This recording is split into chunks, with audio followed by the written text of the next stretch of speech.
All right, we are live, sir. All right, we got a little disco tech music going here today for our CU broadcast. We are here with Mr. James Robert Lay from Digital Growth Institute. James, how are you, sir? Mike, I am so good. And that music just takes it to a whole new level. It gets you pumped up, right? It does.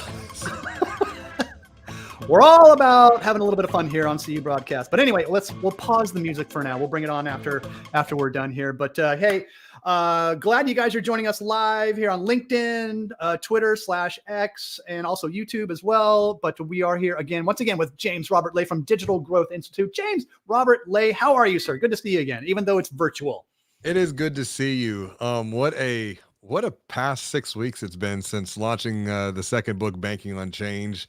I feel like it's been city to city, conference to conference, stage to stage. Yep, there you go. You got it. It is. That's it. I got my copy, my summertime reading right in front of me.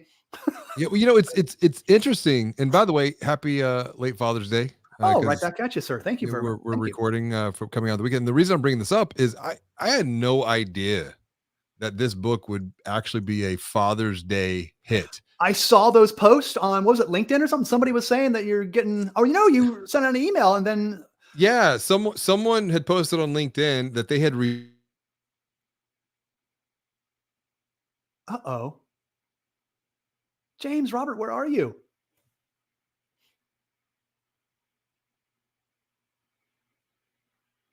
Hang on, folks. Hang on. Maybe he'll come back.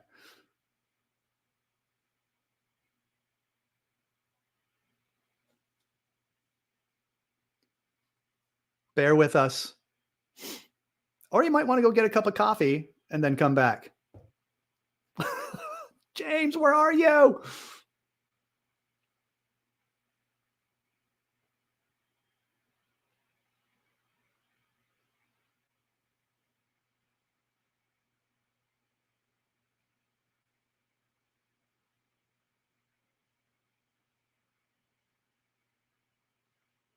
Hang on a second, guys. I think he's reconnecting.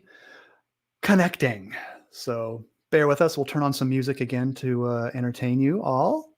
Apologies for the delay. Here's the book once again. Banking on Change. We'll put that on there until James comes back. In the meantime, hang tight. We'll be right back.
You're back.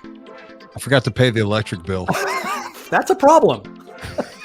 No, like seriously, I think we have a little bit of a storm coming through. Oh. And all of a sudden, just everything just like shut off. I know. I saw your monitor go off, and then you disappeared. Yeah, I've never had that happen before. Wow. But no, you want to start from the top? Really?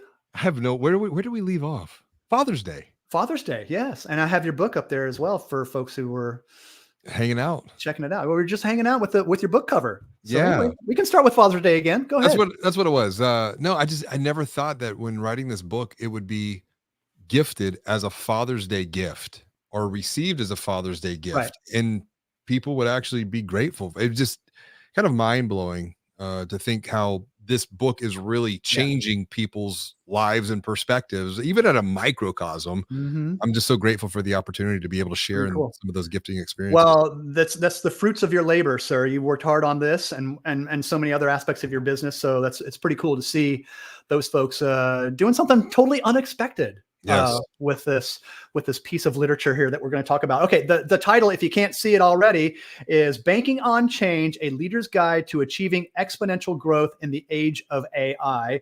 And there it is, right in front of you guys. Put it right there in front of my face. There it is.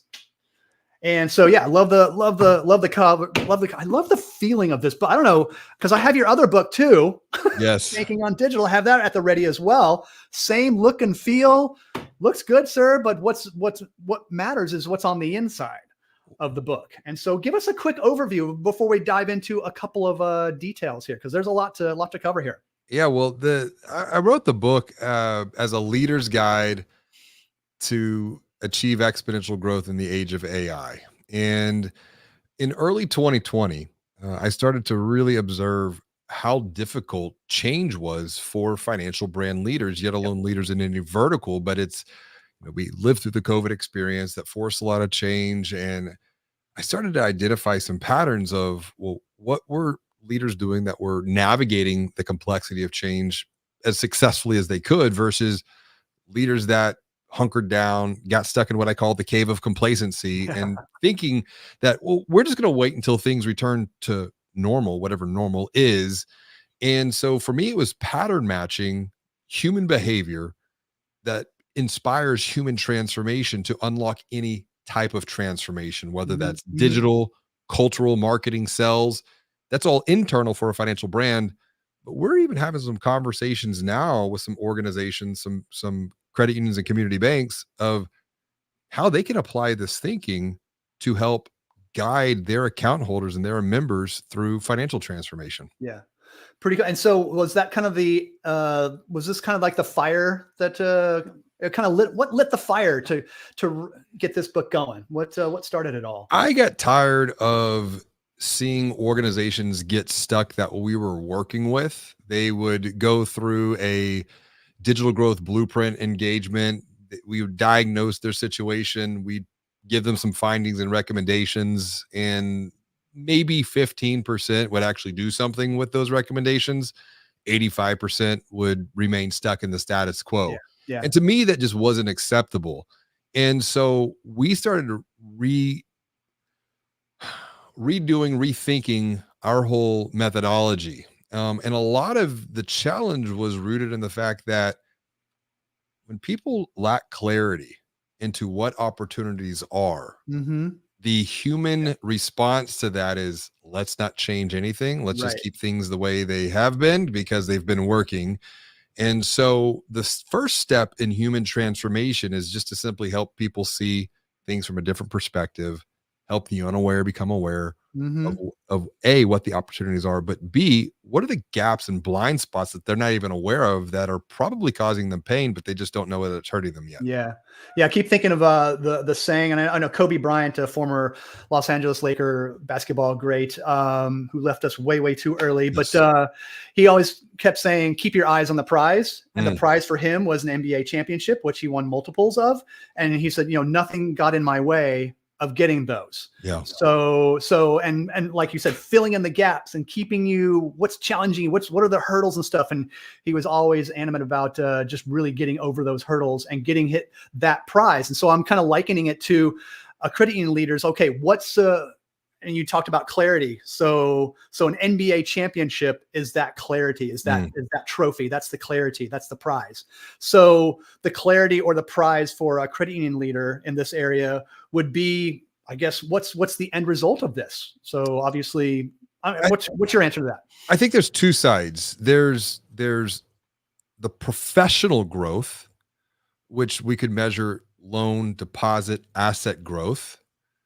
But then there's also the personal growth that I don't think we've really been considering up to this point, which when we talk about exponential growth in the book, exponential growth is when an individual, first and foremost, perceives that they're growing personally and professionally at the same exact time.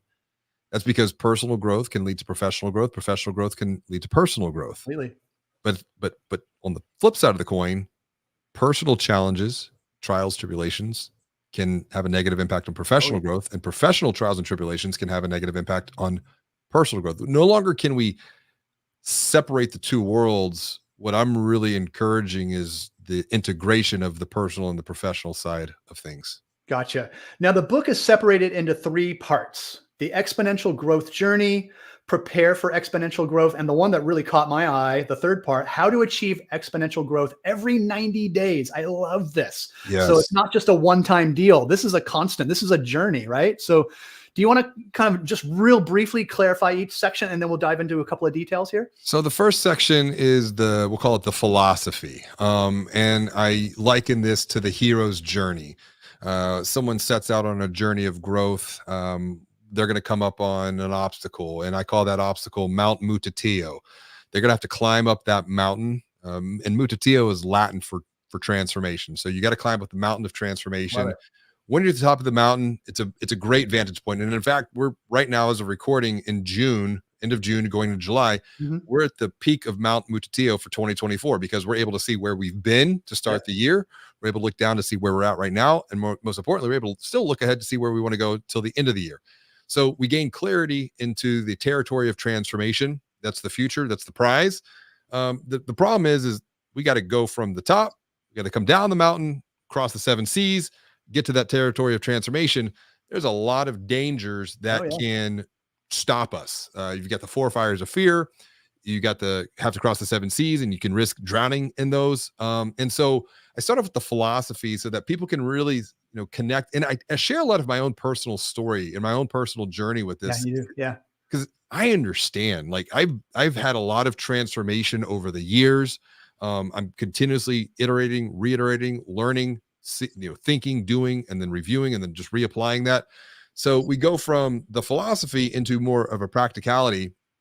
Second part of the book, my personal favorite chapter is around digital stoicism, and it's the need to re-examine the relationship that we have with our Mhm. devices. Because Mhm. just like we have a relationship with people, we also have a relationship with our devices. The Oh, question is, yeah. are we managing our devices, or our devices managing us? Yeah. Good question.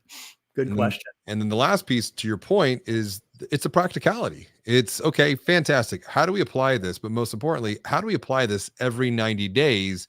And so I share a very simple, easy to follow methodology. It's the 90-day growth method, where every 90 days we cycle through the 4 seasons of exponential growth, where we are learning, thinking, Mhm. doing, and reviewing.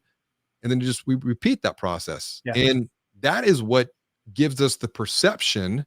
And this is key. Perception is the context, the sum of context and framing. It gives us the perception that we're continuously moving forward and making progress, Mhm. and not getting stuck, frustrated, confused. And I think for a lot of leaders and teams, when they get stuck because they feel the complexity of change, they feel the complexity of transformation, It's daunting. it's very daunting, and that leads to conflict. Mhm. And that Mhm. conflict, when it's not addressed and it's not surfaced, that leads to chaos. And that's where things begin to crumble. Yeah, no doubt. And what I love about your book is obviously it's not just theory, it's like it's practicality. It's a guide. And that's something that really appeals to me because I need step 1, step 2, step 3. How do I get there? Okay, Yep. where's the prize? Where's the clarity? That's you're talking my language, James Robert.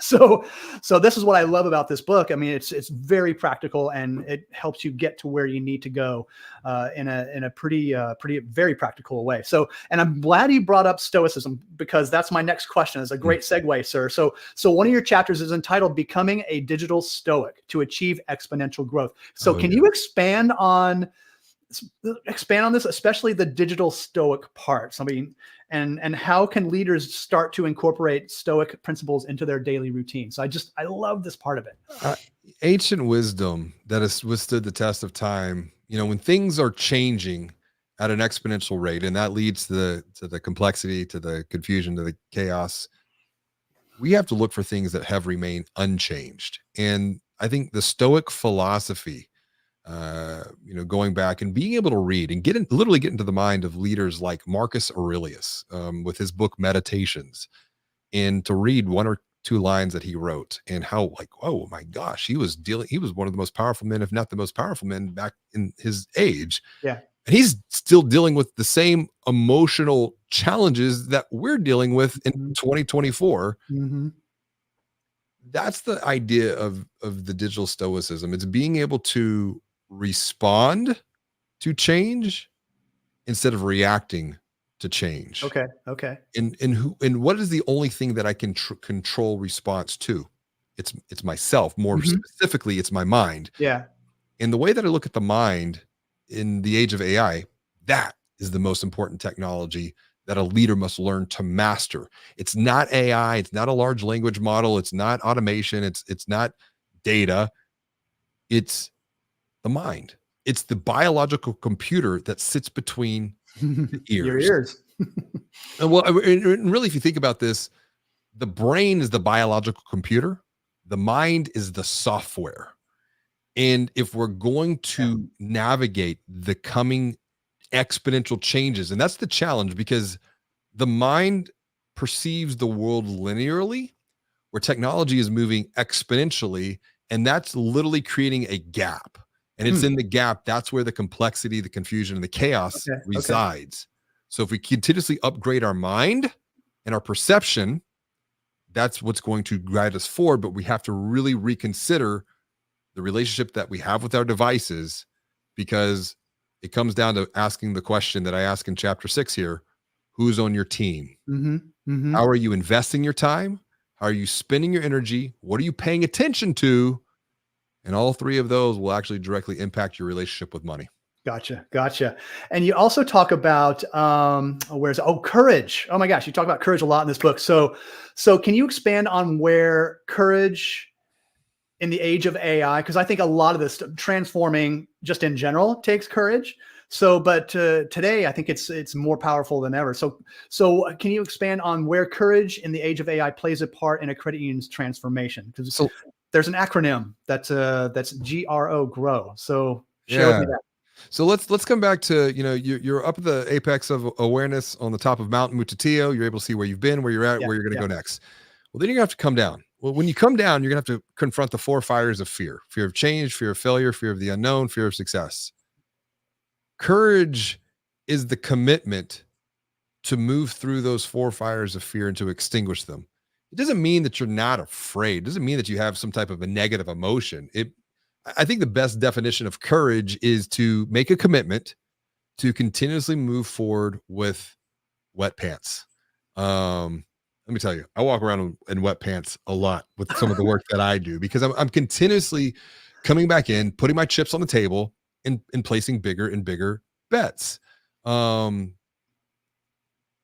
courage is contagious, particularly for a leader. If a leader is communicating, and communication can be spoken and unspoken, but if they're communicating courage, those around them will pick up those signals. Oh, completely. And that gets into the point of getting clarity into what the future state could look like. And the question is how do you want to grow? And that's goals, roadblocks, opportunities, and then looking at who before how. And when we look at goals specifically, I write a lot about the challenges with goal setting, and where even today, many leaders don't have clarity into what their goals are, not just as an organization, but also as an individual. Yeah. And so the best way to frame goals is what I call the coffee or cocktail conversation. It's like, imagine you and I were having coffee or cocktails, and it's December 31st, 2024. Leap ahead in your mind, look back to today. What needs to happen between now until then for you to feel good about making progress along your exponential growth journey? And leap ahead, look back, write that down. That's going to give you a tremendous amount of clarity. But then the second piece of that as a follow-up, okay, let's come back to today. What are the roadblocks that stand in the way that could prevent you from moving forward and making progress? And the reason I like that question, it comes back to Stoicism, Marcus Aurelius. The impediment to action becomes a path to action. What stands in the way becomes the way. It's quoting Meditations. Put another way, the obstacle or the roadblock, well, that really is the way. And many times when we do goal setting, either as an individual, as a team, as an organization, we get goals, but we never really consider the potential roadblocks or the potential obstacles until we're running up against them. Right. So let's address those now, Mhm. And that takes us to the O. Well, what are the opportunities to transform the roadblocks, the obstacles into a path forward so that we can move forward and make progress towards the stated goal? Right. And then the W, that to me, that becomes a multiplier, particularly in the age of AI, thinking who before how. Because great, we have clarity on our goals, we have clarity on the roadblocks, we have clarity in the opportunities, but how are we going to do this? That's often another roadblock that pops up. Well, Yeah. that sounds great, James Robert, but how are we going to do this? We don't have the capacity, we don't have the capital, we don't have the capability. Well, don't let a preconceived belief limit your behavior. Think who before how, which really is inspired by the work of Dan Sullivan and Dr. Benjamin Hardy, that wrote a whole book about that premise right there. Because when we think who before how, it opens up a whole new way of operation. Well, who do I know, or Yeah. who could make an introduction to someone that could help me Yeah. eliminate this roadblock or transform this obstacle into an opportunity, so that I can move forward and make progress, which is the key, make progress to the stated goal for growth. Yeah. And when you have all that, you have that clarity, which I think fosters or fuels the courage to move forward. Right. So you put all that together. So good stuff, sir. Good stuff, sir. So what are some, I want to segue on that as well. What are some of the hurdles that can keep a financial institution, credit unions in this case, from transforming, especially when they have to? And I'm talking about today with the pace of business. And you mentioned this in your book that, things are never going to be as slow as they are today, and they're not slow. So the pace of change is only going to get faster and faster. So what's a big hurdle or a couple of hurdles that because you're talking to credit unions and community banks all the time. Yeah. And what are you seeing? Is there a theme that they need to get past? Because you're talking about the obstacles, you're talking about all this type of stuff that keeps us from progressing. Lack of clarity for sure, which is Yeah. easy. And Okay. they're all interconnected. I mean, what are the opportunities to begin with in the first place? So lack of clarity, that can be overcome with education. There's a huge education gap right now, where when we were doing research for this book, we identified that around 70 to 80% of financial brand leaders invest 1 to 2 hours or less per week in ongoing learning and ongoing development. When we look at the research coming from outside, the bare minimum to just keep up is 5 hours is what the recommendation I would is. think at least, yeah. Minimum. It's a full-time job almost. Well, but here's the thing. You have to build that behavior into your day-to-day. So, okay, fine. You got an 8-hour day. Invest an hour per day, and you got 5 hours per week right there. Completely. Because what we have done is we have attached our self-worth and value to what we do, but we're far more than what we do. We have to create space and time, and that's the most dangerous season to get stuck in, because what we do has the greatest potential for commoditization, for disruption, because of AI.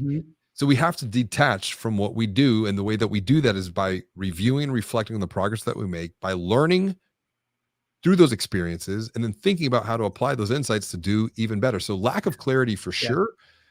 Followed very closely to that, and this is, I would say, what we're seeing even since publishing the book and facilitating workshops: lack of alignment. It's a lack of alignment, and the alignment or the lack of alignment comes from the fact that you have a group of leaders that have had all different experiences, and those experiences have shaped their belief system. And the way that we behave and act, our behavior, is based upon those belief systems, because belief influences our thinking patterns. Our thinking patterns then inspire our feeling or our emotive state. Our emotive state then is the impetus to the actions that we take, and the actions that, when we repeat them, that becomes our habit. Yeah. I think what most leaders are unaware of when I work with them in workshops, 95% of what we do behaviorally is at a subconscious level that we're not even aware of. Yeah. And so that's where the idea of having to go up to the apex of awareness on Mount Mutatillo, that's the first step of the journey right there. Gotcha. And the way we do that is learning and thinking. Gotcha. Yeah. And then, like you said before, when a leader does this, and then the people around that leader, when they see that, it's infectious in a good way. So it's just, fosters some positivity, I would assume there. So there's four transformations. Transform the self to transform the team, transform the team to transform the organization, And when you continuously are transforming the organization, you will transform the lives of the people in the communities that you're serving. But historically, a lot of transformational initiatives have started at the corporate level and have Mm-hmm. moved from the corporate level into the teams, and from the teams into the individuals, and the individuals are scratching their head. Why are we doing this to begin with in the first place? I'm confused. Well, that leads me to my next question, because it's all about starting small and Mhm. moving fast.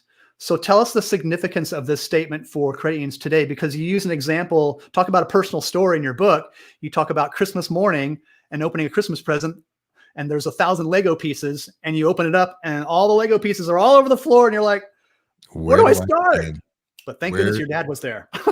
you're exactly right. I mean, like, having a helpful guide like my dad with this story, he just someone who's walked that path before, Yeah. show you the way. They give you the map. Yep. You're not doing this alone. And there's an old African proverb here that I reference in the book too. Listen, if you want to go fast, fantastic. Just be ready to go alone.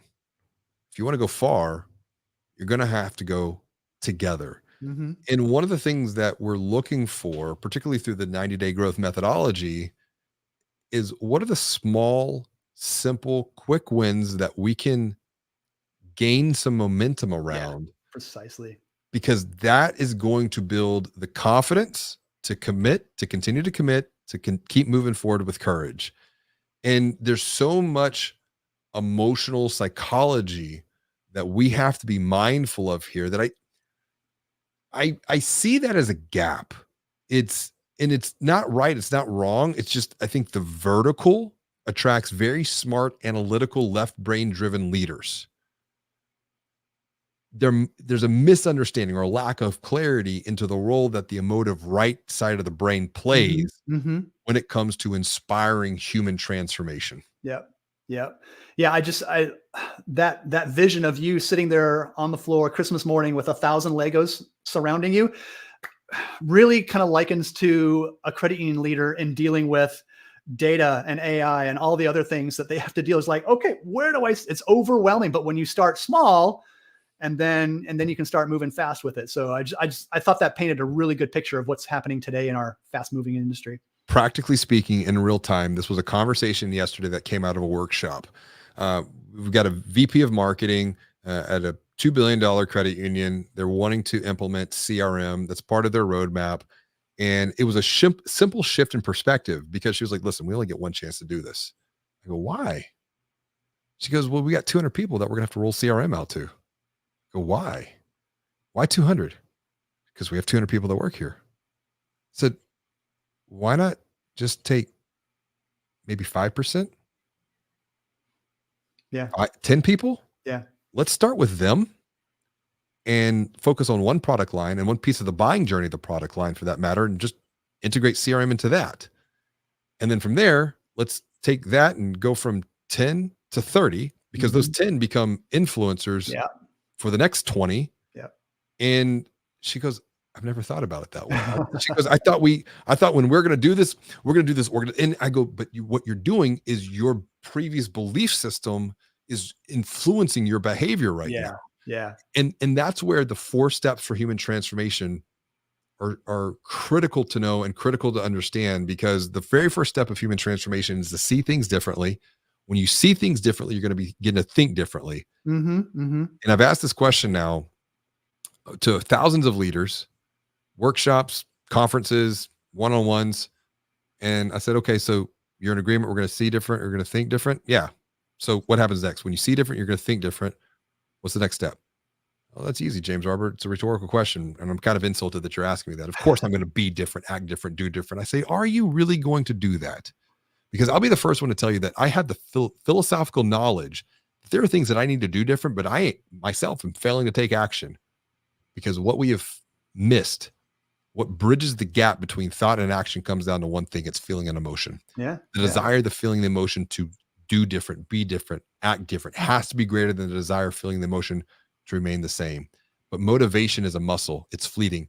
And when the motivation falls, or inspiration is like a candle, it'll eventually burn out. Mm-hmm. Mm-hmm. That's where the coach comes back into play. Yeah. to keep the progress going forward. Right. Otherwise, we risk falling back into what we feel is Yeah. comfortable. And that's what you guys have learned over the years, right? So, and keeping credit unions on that path. So yeah, good stuff. Good stuff. The other thing I want to talk about, another kind of an ancient proverb-ish, was know thyself. Mm, And then you couple it with AI. So can you expand on the saying know thyself, especially in today's age of AI? Oh my goodness.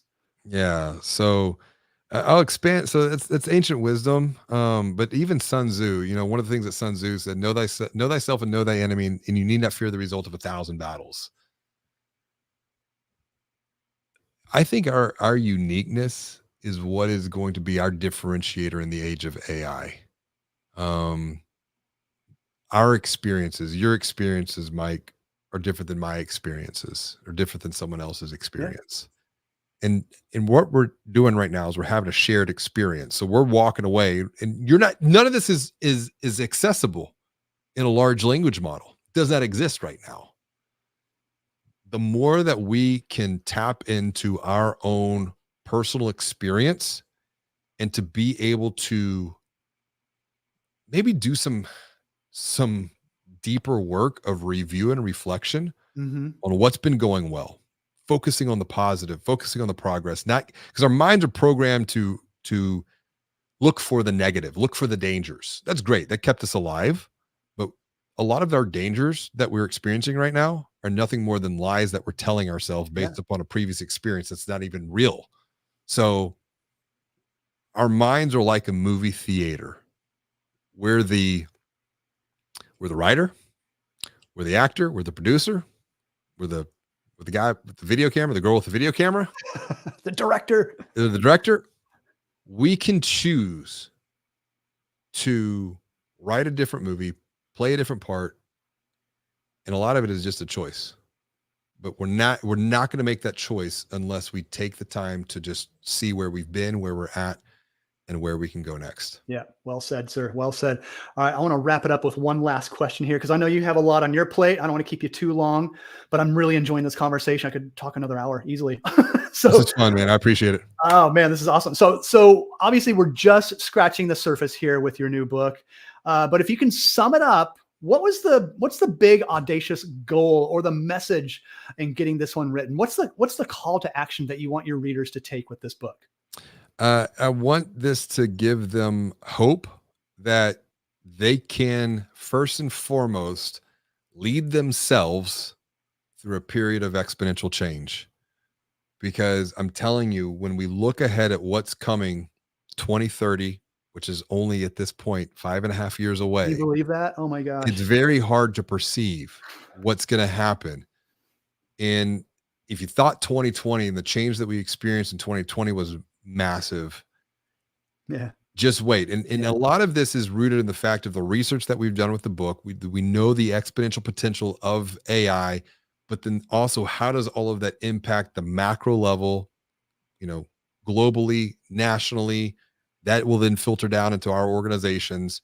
We just have to continuously be mindful and most importantly, be adaptable to change. Mhm, This is mhm. where EQ plus AQ is greater than IQ, meaning our emotional intelligence Yeah. combined with our adaptability intelligence. And both of those are levels of intelligence that can be measured, benchmarked, and coached to increase like a muscle. Both of those combined are just greater than intelligence alone, because once again, the large language models and AI are going to continuously transform that piece. But it's to give leaders hope that they can lead themselves, because it's the hardest person to lead many times is to lead ourselves. Yeah. But Yeah, when you're we right. can begin to lead ourselves and we're confident in that, we can continue to lead our teams forward through tough and turbulent times. Yeah, you can make some definite impact for sure in a positive way. Good stuff. All right, sir. James Robert Lay, everybody from Digital Growth Institute. Banking on Change, right here. If I can get my camera angles. Banking on Change, the leader's guide to achieving exponential growth in the age of AI. And again, what I love about this book, besides all the cool personal experiences that you share, is the practicality of it. This is a teaching guide that will not collect any dust on your bookshelf because it's going to be dog-eared and bent and marked up. So yeah, this is a good one for sure, Mark man. it up, tear it up. I mean, that's the sign of a good book that has been well used, well read, and most importantly, Yep. well applied. And that's what I did with this book, the first Yes. one. So yeah. All right. All right, James Robert, anything else to add before I let you get back to work? I tell you what, www.bankingonchange.com. Grab a copy of the book there, but more importantly, we have some additional bonus resources. We have a 3-day challenge that helps to apply some of the thinking and the lessons from the book. And then we also have a book club guide for leaders that want to lead their Sweet. teams through a reading experience over a 6-week period of time, because the team that reads together is the team that continues to grow together in the age of AI. Yeah, this is not a one and done thing. This is a continuous thing for sure. Alrighty, sir. Great message to end on. Although I got to bring back the music. You got to Are you bring kidding back the music. You got to All bring right, it James back, baby. Robert Lay, thank you so much for your time today. Congrats on the book, both books actually. So, and Digital Growth Institute, congrats on all the success, well deserved, and we'll see you on the next one. All right. Thank you, Mike. Well done, sir. And that is